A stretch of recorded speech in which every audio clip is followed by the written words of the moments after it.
Welcome back to part two with Mike Potts, the Bengals Director of College Scouting, as we wrap up our conversation talking Zach Carter, Cordell Volson, Jeff Gunter, and so much more great insight with Potts. You are Locked On Bengals, your daily Cincinnati Bengals podcast, part of the Locked On Podcast Network, your team every day.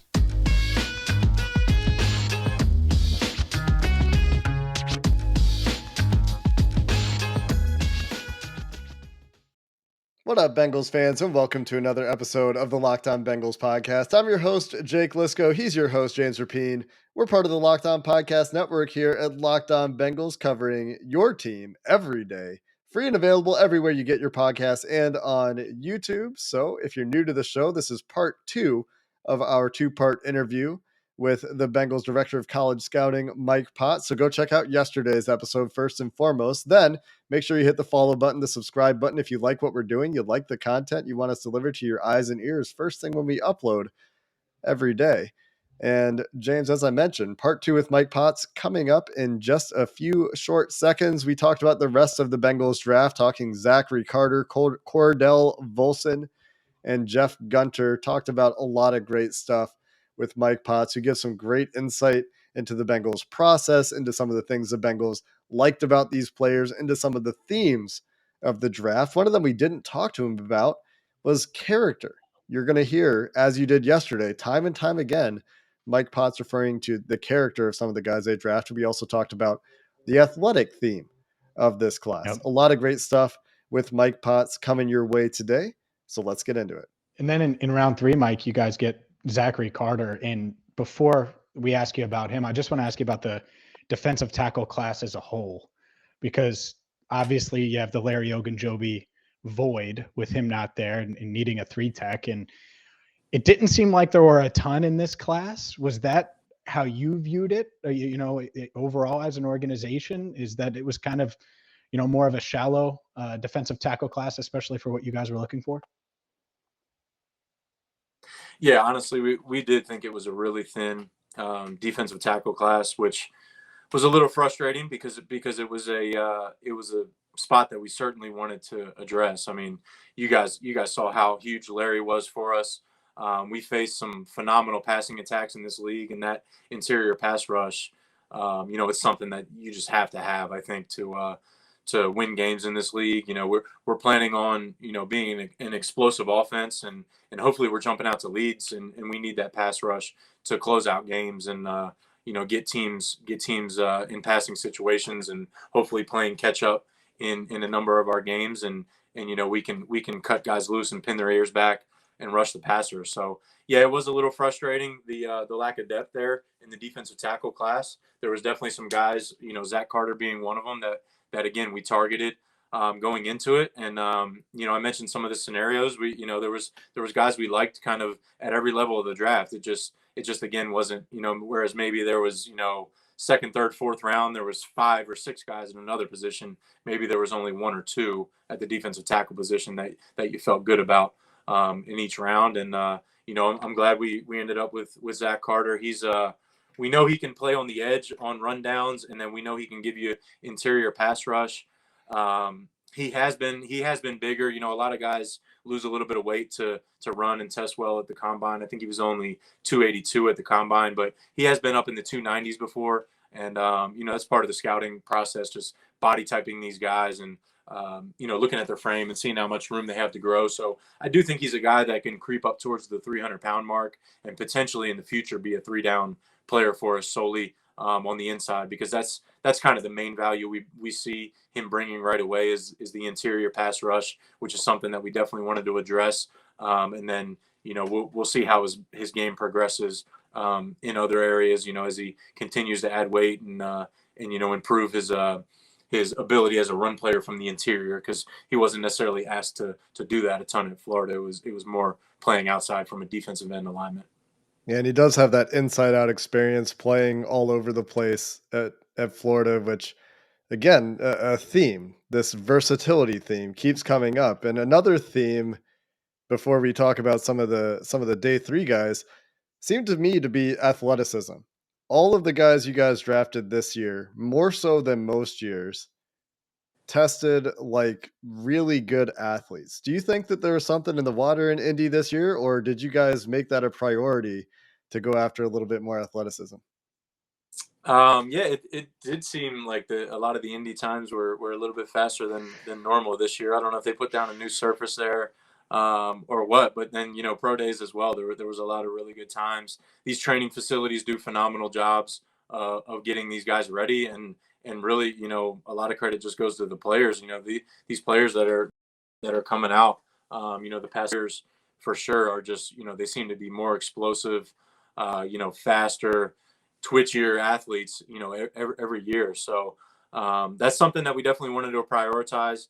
It ended up being more so on the defensive side of the ball, obviously. And again, we talked about the explosive offenses that we have to match up with in the league, and the versatile guys. I think it really helps you in terms of, it gives Lou, our defensive coordinator, a lot of tools, in his toolbox to, keep offenses off balance, and give them different looks, have different personnel groupings out there on the field, different, disguise different coverages and blitz looks. And then as well, at the end of the day, we talk about it all the time, that the NFL is really a war of attrition. I mean, the injuries and the teams that are the healthiest going into December and January usually are the ones that are set up for the most success, in our opinion. So, that versatility allows you to maybe get you out of a game or get you through a stretch, where a guy has an injury at another spot that maybe isn't that guy's primary position, but, maybe he's a nickel that can kick out the corner, a safety that can play corner and safety, offensive lineman that can play multiple spots, and so on and so on. And I think all six guys that we drafted this year have some really nice versatility, and the athleticism, as well, to that's kind of what makes them versatile, is the athleticism. And you see that for sure in those testing numbers, not just the 40 times, but the jumps and shuttles as well. And we're happy with the way that came out and the type of athletes that we added. The good news is it's not like you're lacking athletes on offense, right? You got plenty of those. That's for sure. I mean, we could always add more athletic weapons for sure. Obviously you'd like to address every spot. It's like I said, it's an ongoing process. You look at the games aren't going to be played tomorrow, or, right after the draft's over. You look at last year when we were fortunate enough to be able to acquire BJ Hill there at the end of the preseason, right before the season, and an additional 7th round pick, which was actually the one that we used to trade up to get Tyson Anderson. But in terms of just adding guys on the waiver wire, or whether it's trades like BJ or just street free agents, we're going to be bringing some guys in for workouts soon. We're going to have guys in for, I mentioned the college free agents that we've agreed to terms with. Unfortunately, we can't discuss those now because they haven't officially passed their physical or, put pen to paper officially yet. Yeah, I'd love to talk about some of those guys that we're excited about as well. And then we'll bring in guys for tryouts at the rookie minicamp and take a look at those guys as well. So we're constantly, trying to turn the roster and add more talent. And, there's some other positions maybe that we didn't address in the draft that we'll continue to look to address over the coming months. We'll get back to our interview with Mike Potts, but I got to tell you about BlueNile.com because the clock is ticking. Mother's Day is almost here, and BlueNile.com is fine jewelry, diamond jewelry, cocktail rings, tennis bracelets, gold layering jewelry. And, well, if your mom is looking for something, well, of course she is. Of course you want to get your mom something awesome for Mother's Day, or maybe you want to get your wife something for Mother's Day. Well, you can at BlueNile.com, and you're going to save while you do it right now by going there, BlueNile.com, using promo code Locked On, and you're going to get $50 off your order of $500 or more. So don't delay, don't hesitate, don't say, maybe next year. No. Today, BlueNile.com, promo code Locked On. You're going to save that money, and you're going to get mom or wife, or why not both, something she's going to cherish forever. So go there now. Locked On. That's the promo code, and BlueNile.com. It's going to arrive in a discreet package. It's not going to give it away. And the best part, every order is insured. It ships free. Go there now. BlueNile.com, promo code Locked On. We're also brought to you today by BetOnline. BetOnline.net is your number one source for all your betting stats and sports info. Everything you need in one place. at your fingertips. Find all the latest sports developments, league reviews, and news, including the basketball playoffs going on right now, Major League Baseball, where the Reds might win 10 games this year if they're lucky, and, well, the Run to the Roses. Kentucky Derby's coming up. Maybe you're going. Maybe you need some insight before you go down to the Kentucky Derby. BetOnline is a continued source for all your sports wagering information, from live betting, playoffs, esports, and more. So go check it out today. You can sign up, get into the trends in action at BetOnline, where the game starts. Mike, I think one of the fun parts of the draft process as a whole is there's like this consensus of media wise and, podcast wise and everything like that. And you got the beast with Dane Brugler and all of these different rankings. And that's what a lot of fans go by, of course. And then there's the NFL consensus. And I think that's, it's always interesting with a guy like Cordell Volson, who, it's not like most fans watch a bunch of North Dakota State football. And, someone like Eric Galco has him a day 2 guy, right? Because he's paid attention to him. He was East West Shrine Bowl, all of those things. And then it goes across the ticker on day 3, and it's like, who for a lot of people. So what stood out to you about Volson, and how hard is it or challenging is it to evaluate a player that's playing at that level and isn't playing for the Georgias, the Floridas, the bigger D1 SEC or Big Ten schools? Yeah, it makes it a little bit more difficult at the lower level of competition. But if there's a program at the lower levels that you want to pick from, it's North Dakota State, just with all the success in national championships they've won. It's a phenomenal program that they have up there. But he's a guy that I feel like we've been scouting for 3 years now, because Christian Sarkisian, our area scout, I feel like told me about him back in 2019. And that he technically, I think, was supposed to be a senior the COVID year. They had the shortened season that year, and then went on to play a spring season, later on, and then plays another season this fall. So he's played a lot of football, over the past year and a half. But we love his size, we love his intelligence.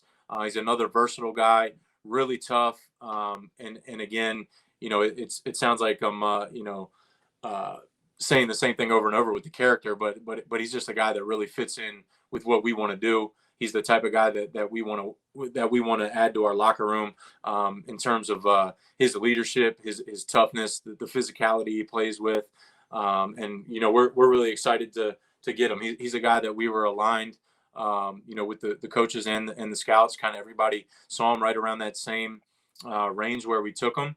I think you have to stay true and trust your board, but at the same time, you also have to, we do consider some of the media, the mock drafts, the rankings that are out there publicly, but we also do our best to talk to people that we trust with other teams throughout the league. As scouts, we joke around. Sometimes we're out on the road and we see guys with other teams more often some weeks than we see scouts with our own team, with the Bengals. So you hear a lot of buzz on the road. I do think there was a lot of love for Cordell Volson out there. I'm sure there were splits across the league. Different teams had him different places on their draft board. I think, again, at the end of the day, it just came down to a guy that we targeted. We wanted to add. We thought would add some nice versatility, depth, and competition to push for, whether it's a backup role or a starter role as a rookie. But we do think he's got, starter potential in the future, somewhere down the line. I think he'll probably start out at guard, but these guys have to play multiple spots to get a helmet on game day. So he's going to get reps at guard and tackle. And I think he's even snapped as well at North Dakota State. So we just in practice that is, but he's just a guy that we targeted. We just thought, again, that some of those position groups start to get thinned out, and we didn't think it was worth the risk of, him maybe being there in that next round at a position that we wanted to address and continue to add to that room. We like the starters and depth that we have along the O-line right now. I think we're 10 or 11 deep right now before we add some of the college free agents who are some good players as well. So that's a long-winded way of talking about the kind of the value tied in with the individual. With Cordell and why we targeted him and what we liked about him. He's a bit of a unique evaluation in a couple ways. We talked about North Dakota State. He's also the oldest prospect he drafted. He's almost 24 years old. And he had stark splits on a couple of tests where he really improved his agility times at his pro day. How do those things work through for you when it is an older prospect and they do something like really improve their times at their pro day? How do you evaluate those sorts of things? You know what? I think it just comes back to what you saw on tape and trusting your eye with it. It is funny you say that. I was looking at that the other day. You're talking about like his shuttle times and the split from the combine to his pro day. Yeah, like really improve the shuttle and the 3-cone, I think it is at his pro day, like night and day differences. Yeah, it was a huge difference. So I think the pro day times is probably more of what we saw on tape from him as an athlete and the way he moves. To be honest with you, I'd have to go back and watch the combine tape to see, if there was something, sometimes they slip and they finish the Yeah. drill, and that's just the time they go with. But we watch all the guys, combines, their pro day tapes, their game film. Obviously, when we meet, it's a pretty thorough process. So when we went through that, I think we felt that he was athletic enough, and the athlete that we saw, at the pro day with those numbers, I think more aligned with what we saw on tape. So I think that's where the comfort level came in. But if he wouldn't have, obviously he knew he could do better at those than he did at the combine, or a lot of guys don't redo those drills again Right. at the pro day if they're satisfied with their time. So he redid them. I think it probably would have been maybe a little bit more of a red flag where we would have went back and watched some more tape and like, hey, let's make sure we feel good about this guy's movement on tape. In terms of some of these outlier numbers with the shuttle times being slower than ideally you'd like at the combine. But since he came back and improved those, it's a similar thing with the handheld stopwatch. So we had scouts up there, and we worked him out privately as well. So we've got a ton of tape of him throughout this spring, and he's played a lot of ball there. So at the end of the day, we feel good with the player, and we feel good with the person as well.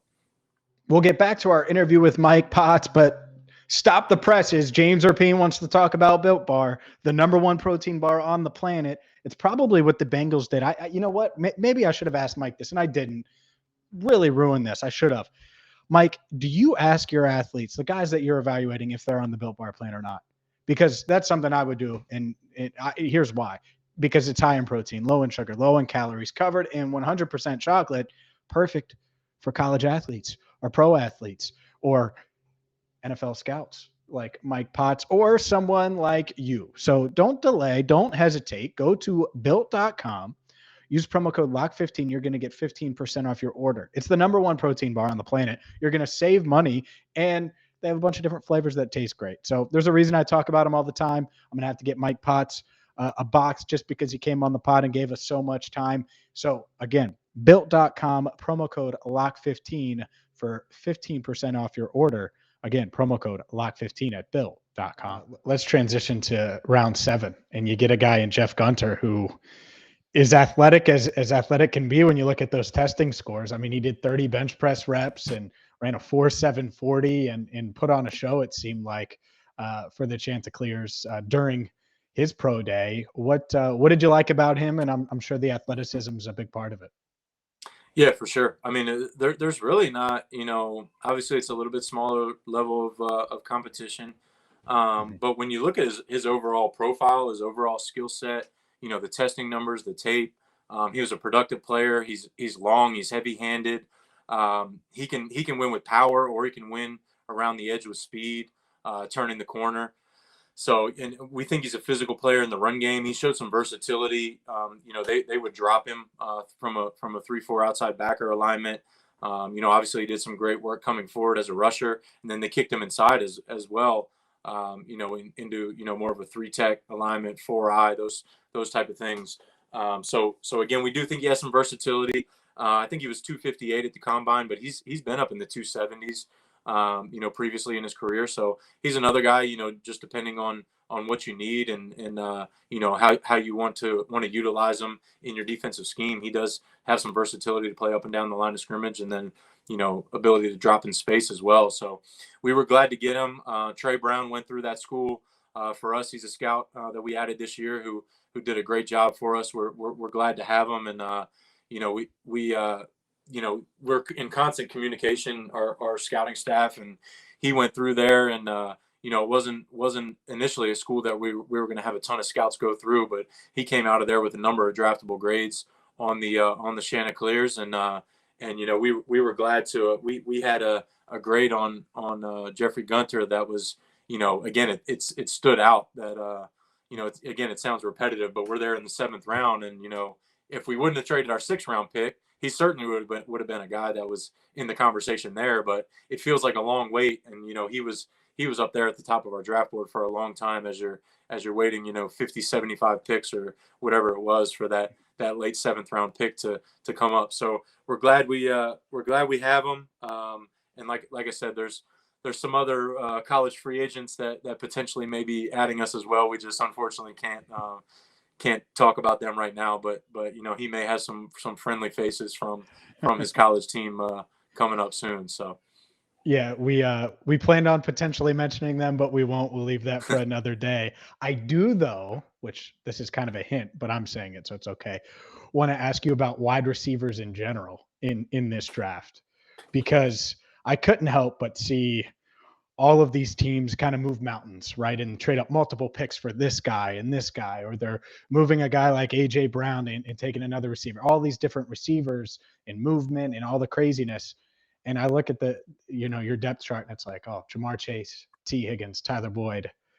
It's got to be a good feeling because me personally, I didn't see a Jamar Chase in this draft, for example. And so the fact that you guys have that type of artillery, just kind of curious how you viewed this wide receiver class. I know the need wasn't necessarily there, but to me, I was like, man, moving mountains for guys that don't necessarily aren't on the level of the guys that you're rolling out there, every week. Yeah, it was certainly a discussion. I think there's been some really talented receivers come out pretty much every year recently in the draft. I would agree with you. We thought Jamar was a special guy. Obviously, you don't take a guy in the top 5 of the draft if you don't think he can be special, which I think he kind of proved that he can be that, and he'll probably just continue to get better. But I mean, it catches everybody's attention, these wide receiver trades and the type of money that they're getting. And we're gonna run the ball a lot, but we're gonna throw the ball obviously a ton with the weapons that we have. So I don't think you can ever have too many weapons. So we certainly considered adding receivers in the draft. It just didn't break that way for us. I will say it was nice to see a couple of the guys go to the NFC with what Hollywood Brown ended up going to the Cardinals, and then AJ Brown ends up going to Philadelphia. It seemed like every quarterback and receiver was coming over to the AFC before that. So I'm kind of glad that we got some of those guys out of our conference because there's obviously some really dynamic guys across the league, and they're getting paid commensurate with their value on the team. So it'll be an interesting thing to monitor going forward at the wide receiver position. Mike, we really appreciate your time and insight into your experience in the draft room and preparing for the Cincinnati Bengals 2022 NFL draft. It's always a pleasure to chat with you. Absolutely, guys. It was great being on with you again. The Bengals sure do have a lot of great people on staff that they let us talk to, James. And Mike Potts, certainly on the list. Always appreciate when these guys are available to us. But from Brian Callahan, Mike Potts, last year, Steve Radicevich, all just excellent to talk to. And so Zach Taylor, you just skipped over the one we had during the bye, Zach Taylor. Yeah. Well, that was a long time ago. Holy crap. I mean, you're right. Zach Taylor during the bye, they gave us the head coach on the bye week, and he's great too. A little bit more tight-lipped.